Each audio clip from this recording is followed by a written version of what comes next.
28 de março de 1945. A guerra deveria estar no fim. O exército alemão estava em colapso total. Tanques americanos avançavam sem resistência pelas estradas da Baviera. Mas quando os soldados da 45ª Divisão de Infantaria dos Estados Unidos chegaram aos arredores da cidade de Aschaffenburg, algo os obrigou a frear os jipes. Eles olharam para cima. Nos postes de iluminação ao longo da rua principal, corpos balançavam. Eram civis, homens idosos, mulheres e alguns adolescentes. No quadro nota-se, todos carregavam placas penduradas no pescoço. O texto dizia: "Aqui jaz um traidor porque acreditou nos americanos. Essas pessoas não pegaram em armas, elas apenas tentaram se render." Quando viram os tanques chegando, penduraram lençóis brancos nas janelas para salvar suas casas. Por esse gesto, o próprio comandante alemão ordenou a execução imediata de cada um deles. Por que os alemães mataram o próprio povo? A resposta era curta: fanatismo. O comandante local não aceitava a derrota e punia a esperança com a forca. Os soldados americanos encaravam os corpos que giravam lentamente ao vento. Não havia tristeza nos rostos dos combatentes. O que se via era fúria. À primeira vista, uma cidade histórica. Mas na prática, um matadouro de inocentes. Eles olharam para Aschaffenburg à frente. Era uma cidade-fortaleza medieval, bonita e cheia de monumentos. Naquele momento, os americanos tomaram uma decisão. Eles não iriam capturar Aschaffenburg. Não haveria invasão a pé. Ouve-se o rádio sendo acionado. Os soldados não pretendiam arriscar a vida em combates de casa em casa por uma cidade que assassinava os próprios cidadãos. O comandante americano pegou o comunicador e chamou a artilharia pesada. Ele não pediu um ataque de precisão. Ele ordenou um bombardeio total. A ordem foi clara: destruam tudo, transformem cada prédio em poeira. Se eles querem morrer por Hitler, que morram sob os escombros. Os canhões foram posicionados. As baterias começaram o disparo coordenado. O barulho das explosões dominou o vale. Não havia mais caminho de volta. Assim começou a destruição de Aschaffenburg. 28 de março de 1945. Esta é a data em que as regras de guerra mudaram para a cidade de Aschaffenburg. Por que uma cidade inteira foi apagada do mapa? A resposta é simples. Um homem decidiu que ninguém sairia vivo de lá. O nome dele era Emil Lambert. Lambert não era um oficial comum. Ele era um major fanático, um seguidor cego do nacionalsocialismo. Naquela altura, a maioria dos comandantes alemães buscava uma rendição digna.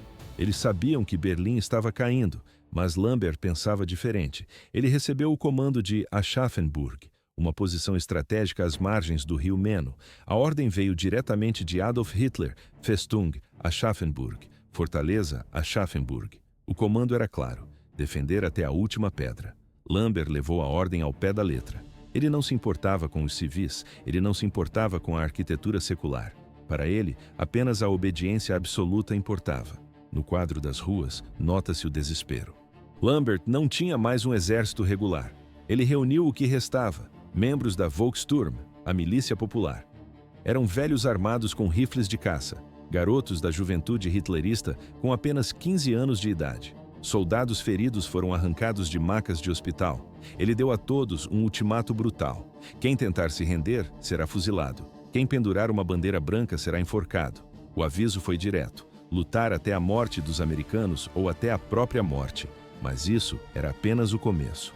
Os civis estavam apavorados. Eles viam os tanques americanos surgindo no horizonte. Eles queriam proteger seus filhos. Em silêncio, atrás de portas trancadas, as mulheres costuravam lençóis para fazer bandeiras brancas. À primeira vista, uma tentativa de paz, mas na prática, uma sentença de morte. Lambert espalhou espiões por todos os bairros. Na manhã da chegada dos aliados, esquadrões de execução percorreram as calçadas. Eles invadiram casas e arrastaram famílias para fora. Corpos começaram a aparecer pendurados em postes e árvores. Quando a 45ª Divisão de Infantaria dos Estados Unidos, os Thunderbirds, chegou ao local, o cenário era sombrio. Eles não encontraram uma cidade pronta para a rendição.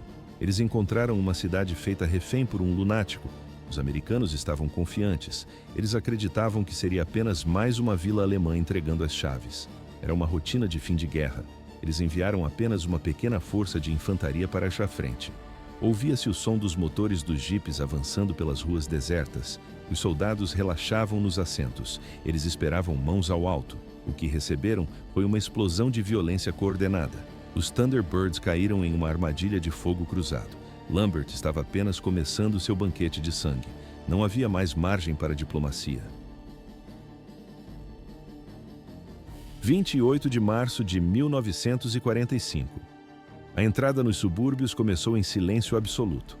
Os soldados caminhavam por ruas desertas. As janelas estavam trancadas. As lojas tinham as portas de ferro baixadas. No quadro, apenas o som das botas no asfalto.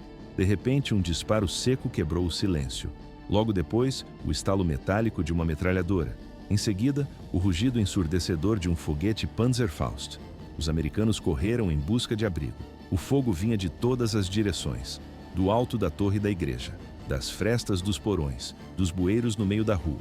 Por que os americanos paralisaram? Eles esperavam o exército regular, mas na prática, o inimigo era outro. A câmera registra o choque nos rostos. Quem puxava o gatilho não usava uniforme. Civis, homens velhos vestindo ternos gastos, mulheres lançando granadas do topo dos telhados, crianças disparando fuzis pesados demais para seus ombros. O Major Lambert havia forçado toda a população a pegarem armas. Ele espalhou o pavor. Disse que os americanos matariam todos se houvesse rendição. Lambert transformou vizinhos em combatentes. Os soldados americanos hesitaram. Eles não queriam atirar em mulheres. Eles não queriam executar crianças. Mas essa dúvida teve um preço alto. Por causa da hesitação, eles morreram. As baixas aumentaram rapidamente. Jipes de ambulância cruzavam as ruas em alta velocidade. A vitória que parecia fácil virou um moedor de carne humana. Os comandantes americanos se reuniram em um posto de controle fora da cidade. O clima era de fúria. Eles perderam homens experientes para civis que deveriam estar com bandeiras brancas. Mas isso era apenas o começo. Novos relatórios chegaram pelo rádio. Batedores encontraram corpos de cidadãos alemães pendurados na praça central. Lambert os executou por tentarem interromper o combate. O cenário mudou completamente. O sentimento de libertação foi substituído pelo desejo de punição. O comandante americano analisou o mapa de Aschaffenburg. Ele focou no castelo, Schloss Johannesburg, uma fortaleza de pedra maciça que dominava a paisagem. Era ali que Lambert se escondia. O comando tomou uma decisão drástica. Ele não enviaria mais garotos para morrer naquelas ruas estreitas. O exército desistiu da diplomacia. Ele não iria brincar de cavaleiros e castelos. Ele usaria força bruta e tecnologia.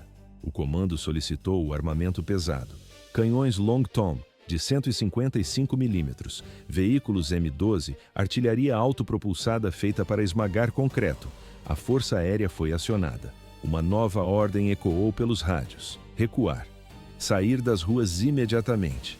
Eles não iam mais tentar capturar a cidade, eles iam derrubá-la. A noite caiu em silêncio tenso. O bombardeio começou na manhã seguinte. Não foi um ataque tático, foi um processo de apagamento. Os americanos alinharam os canhões pesados nas colinas que vigiavam a cidade. O ataque não tinha hora para acabar. 15 de abril de 1945. Esse foi o dia em que o conceito de cerco mudou. Geralmente a artilharia dispara em arco para atingir alvos distantes, mas aqui os artilheiros baixaram os canhões. Eles miraram diretamente nos prédios. O objetivo não era a captura, era a destruição sistemática. Os americanos avançavam quarteirão por quarteirão, casa por casa. Projéteis de 155 milímetros atingiam as fachadas das casas medievais de madeira. No vídeo da época, observa-se o efeito. As construções não apenas quebravam, elas desintegravam. O fogo se espalhou rapidamente. A cidade começou a queimar por inteiro. No céu, caças P-47 Thunderbolts mergulhavam em ataques rasantes. O barulho das turbinas se misturava às explosões no solo. Dentro dos muros, o cenário era de apocalipse. O Major Lambert estava protegido. Ele permanecia em seu bunker, localizado sob o castelo da cidade. Lambert deu a ordem: manter a posição a qualquer custo. Ele gritava para seus homens que os americanos eram fracos. Dizia que o inimigo tinha medo de entrar no combate urbano, mas os americanos não sentiam medo. Eles eram apenas eficientes. O comando percebeu que não fazia sentido sacrificar soldados por uma cidade que escolheu resistir. Por que enviar homens para a morte? A resposta foi o uso da força bruta. À primeira vista, uma batalha tática, mas na prática, uma execução por fogo. Um sargento americano registrou o momento em seu diário. O relato é seco. Ele escreveu que os soldados apenas sentaram na colina e observaram a cidade arder. Depois de verem os corpos pendurados nos postes de luz, os sentimentos desapareceram. Não havia piedade. Para os soldados, os moradores trouxeram aquilo sobre si mesmos. Esta se tornou uma das decisões mais controversas de toda a Segunda Guerra Mundial. Destruir uma cidade histórica inteira para preservar vidas americanas. Os eventos aceleraram o fim da resistência. Foi um ato justificado ou uso excessivo de força? A história não oferece respostas fáceis. No registro visual, nota-se apenas o rastro de cinzas. Ouve-se o silêncio após o cessar-fogo. Após dias de bombardeio constante, a cidade estava reduzida a escombros. Assim, terminou o cerco.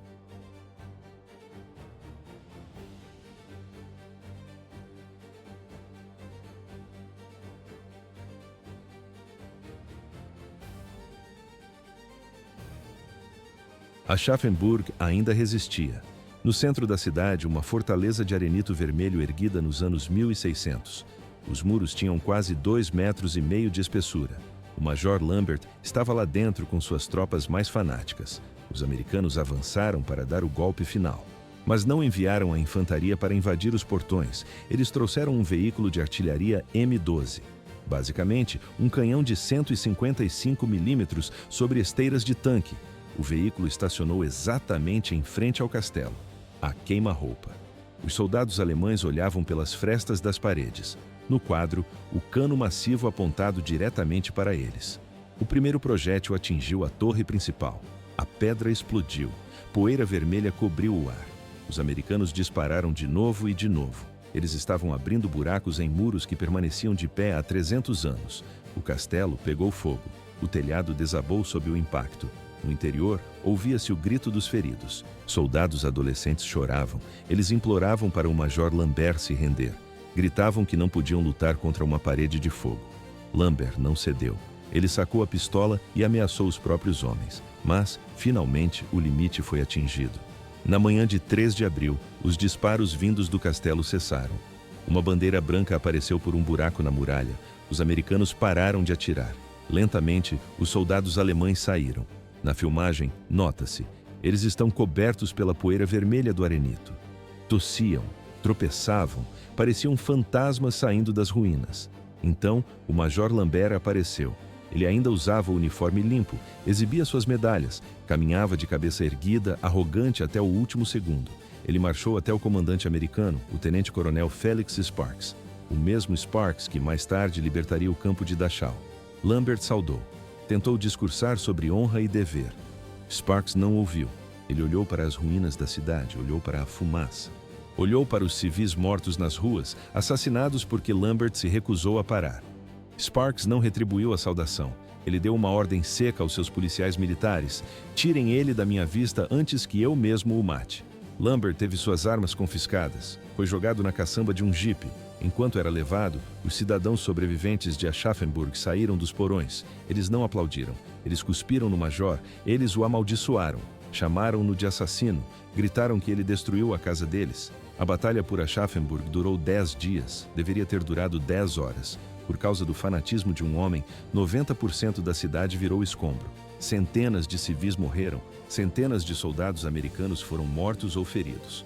Quando o general Patton soube da batalha, ficou satisfeito. Ele visitou as ruínas e observou as pilhas de entulho que antes eram lares. Ele disse que aquilo era uma boa lição. Se eles quisessem lutar, era aquilo que aconteceria. Os americanos não trocariam vidas de seus soldados por prédios alemães. Patton usou Aschaffenburg como um aviso. Pelo resto da guerra, sempre que o terceiro exército se aproximava de uma cidade, enviavam uma mensagem curta. Lembrem-se de Aschaffenburg. Rendam-se agora ou traremos os canhões pesados. A maioria das cidades se rendeu imediatamente. A destruição de um lugar salvou milhares de vidas depois, porque provou que os americanos não estavam blefando. E o que aconteceu com o Major Lambert? O homem que enforcou o próprio povo? Ele não foi tratado como um prisioneiro comum. Foi julgado por assassinato, não por matar americanos, isso era a guerra, mas por executar os civis alemães que tentaram a rendição. Ele foi considerado culpado. Foi condenado à morte. Mas, na confusão dos recursos de pós-guerra, sua sentença foi reduzida para prisão. Ele sobreviveu, mas viveu em desonra, odiado pelo seu próprio país. A queda de Aschaffenburg é uma história brutal. Não há glória aqui, há apenas a lógica terrível do conflito. À primeira vista, os soldados americanos eram libertadores, mas na prática, tornaram-se destruidores. Quando viram corpos pendurados em postes e perceberam que enfrentavam um fanático, eles fizeram o necessário. Isso serve como um lembrete. A misericórdia tem um limite. Você pode pressionar um homem bom até certo ponto. Quando esse ponto é ultrapassado, não há mais negociação. Há apenas um projétil de artilharia atravessando a sua porta. O comandante ordenou a destruição para salvar seus homens. Foi a escolha certa ou um crime de guerra nivelar uma cidade inteira? O debate continua. Assim terminou o cerco. A cidade em cinzas e o responsável em uma cela. Não houve caminho de volta.